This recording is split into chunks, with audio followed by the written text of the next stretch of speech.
court. We are here today to discuss the case of Franklin versus the people.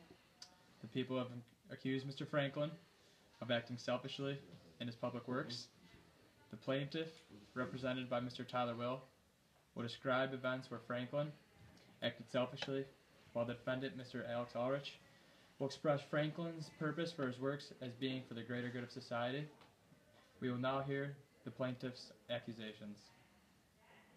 Good morning, and may it please the court. My name is Tyler Will, and I represent the plaintiff in this court. We, the people, the plaintiff, will prove that Mr. Franklin, the public figure, the man himself, is guilty of acting selfishly, of acting with reckless disregard in his public works projects of the city of Philadelphia. You'll hear today an interesting story. A story about a man who seems to have done everything for the greater good, but who really acted selfishly. Mr. Franklin, you'll hear, established a company, a fire company in Philadelphia. But there seem to be ulterior motives behind his actions. You'll also hear that he established the University of Pennsylvania, originally called the Academy.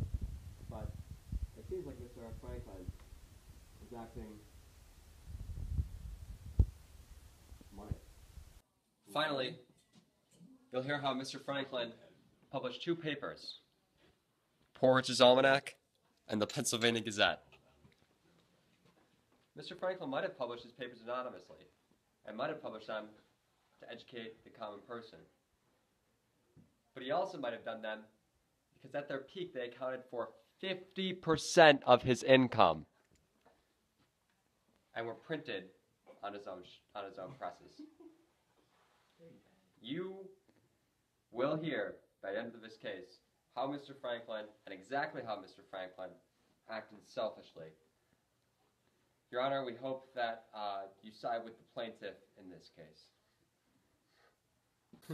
Okay, Tyler, sit down. We will now hear from the defense. Thank you. Throughout the course of the court proceedings, I urge you all to take into consideration the contributions Mr. Franklin has made to society.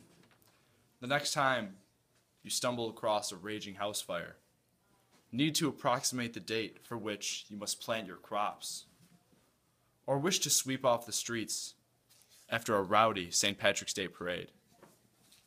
Take into consideration not what Mr. Franklin benefited from these projects, but rather what the public benefited from his ingenuity and his selflessness. Thank you. Thank you, Alex. Sit down. We will now hear from our first witness. I solemnly swear I'm up to no good. To tell the truth. Would you please state your name for the record? Benjamin Franklin. Okay, Mr. Franklin. Is it true that you created the first fire department? Yes, I did. There were a lot of problems in Philadelphia with fires, and houses weren't up to code, so I created a fire department, so it was more modernized and helped. And I heard you even educated people on the dangers of fire. Could you elaborate on that? Yes, I worked with the fire union to create a pamphlet to educate people about prevention of fires. And is it true that you even created fire insurance? Yes, that is true. Mr. Franklin, is it true that you wrote Poor Richard's Almanac? Yes, I wrote it to instruct and educate the common man. And this was the first of its kind, was it not? Yes, that is true. Interesting. And you also published the Pennsylvania Gazette, is that correct? Yes. And you didn't allow libel? You seem to be very fair with how you treated people that wrote into your newspaper, is that correct? Yes, I didn't allow libel and I didn't allow personal arguments to make it in the paper. And is it true that you published this newspaper in Poor Richard's Almanac under a pseudonym? Yes, I did. I used the pseudonym Richard Saunders for the Poor Richard's Almanac. Mr. Franklin, is it true that you wrote a pamphlet on education in the early colonies? Yes, that is true. It was meant to circle around Philadelphia to promote education of the common man. Interesting. And was the name of that pamphlet Proposals Relating to the Education of Youth in Philadelphia? Yes. Did that pamphlet create a sort of academy or school at the time? Yes, it did. It was actually the first of its kind in an area like Philadelphia. It was pretty revolutionary. Say that, this pamphlet and the idea of education in general, is that for the common good or did that benefit yourself? That was for the common good. I mean, the whole point of education is to create a stronger, more intelligent future. Now, Mr. Franklin, you're in charge of the fire insurance of the city of Philadelphia. Is that correct? This is true. And that insurance actually happened to bring you money. Is that correct? Objection! I'll allow it. And it brought you fame, correct? Yes, I guess so. And you also, it came up on direct examination that you created a pamphlet to educate people about the fire. Is that correct? Yes, I said I worked with the fire union to create the And pamphlet. now, you printed that pamphlet on your printers, correct? Yes, that is true. So, doesn't it seem a little fishy that you might make some money off this pamphlet that you're printing?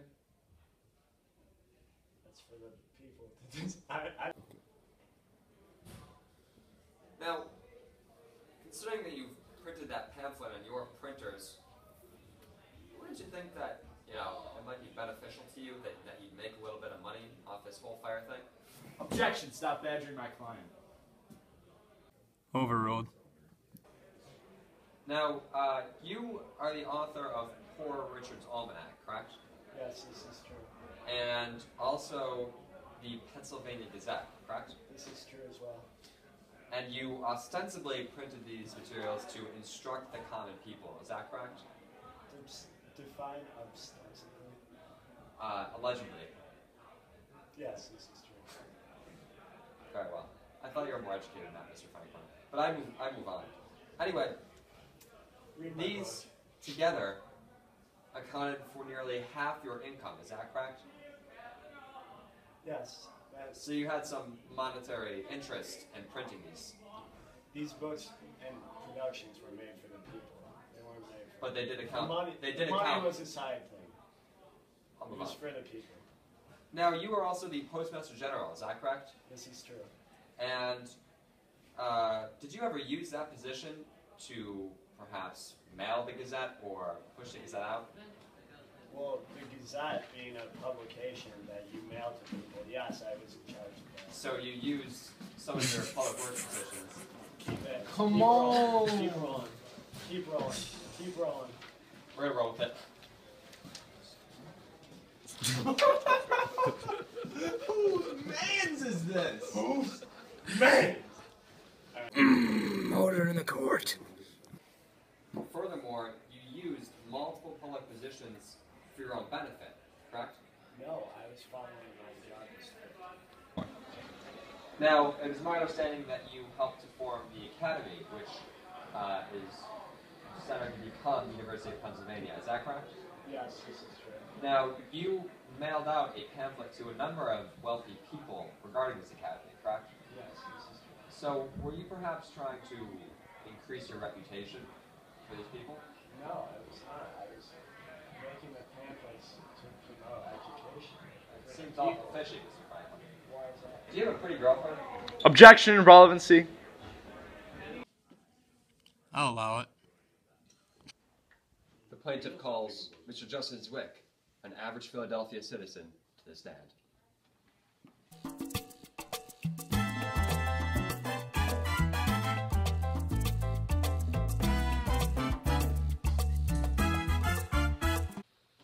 Mr. Zwick, have you ever met Mr. Franklin? No.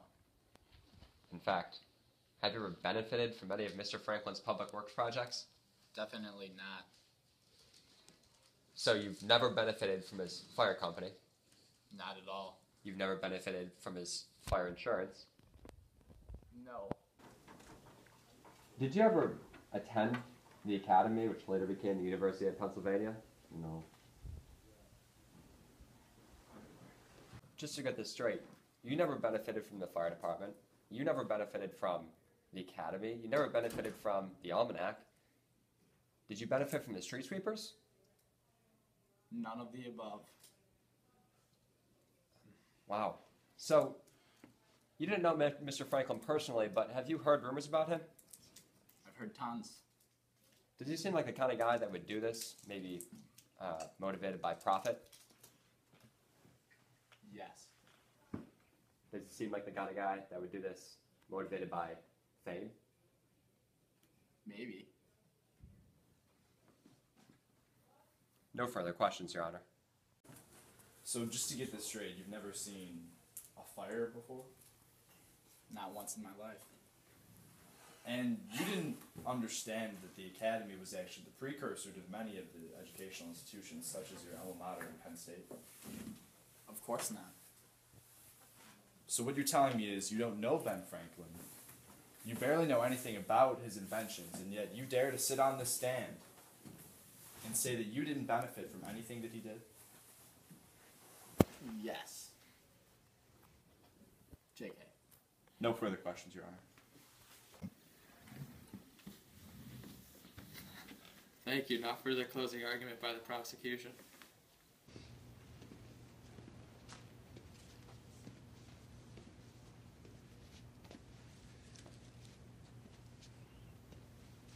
Great moments are born from great opportunity. And that's what you have here tonight, boys. A great opportunity to put Ben Franklin, that evil man who has acted so selfishly in the public works program of Philadelphia, in jail. You've heard an interesting case tonight, and one that probably doesn't make a lot of sense, and one with a lot of weird camera angles. You've heard a case of a man who seems to be doing good, but you've also heard the case of the plaintiff who has proven that he's acting out of greed, he's acting out of desire for fame.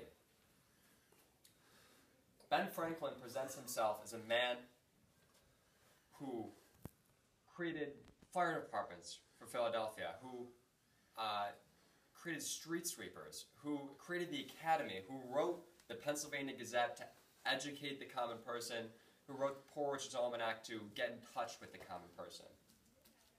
But he did all of these things out of drive for profit. Consider first the fire company.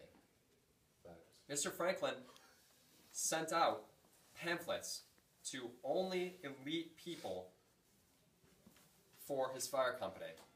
Pamphlets that were printed on paper, written on his presses. Moreover, he benefited from the fire insurance that he made a business from. Does that seem like a person who's acting for the greater good for you?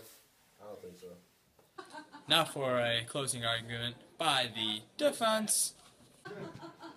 What we have here is the case of a good man that could go away for all the wrong reasons.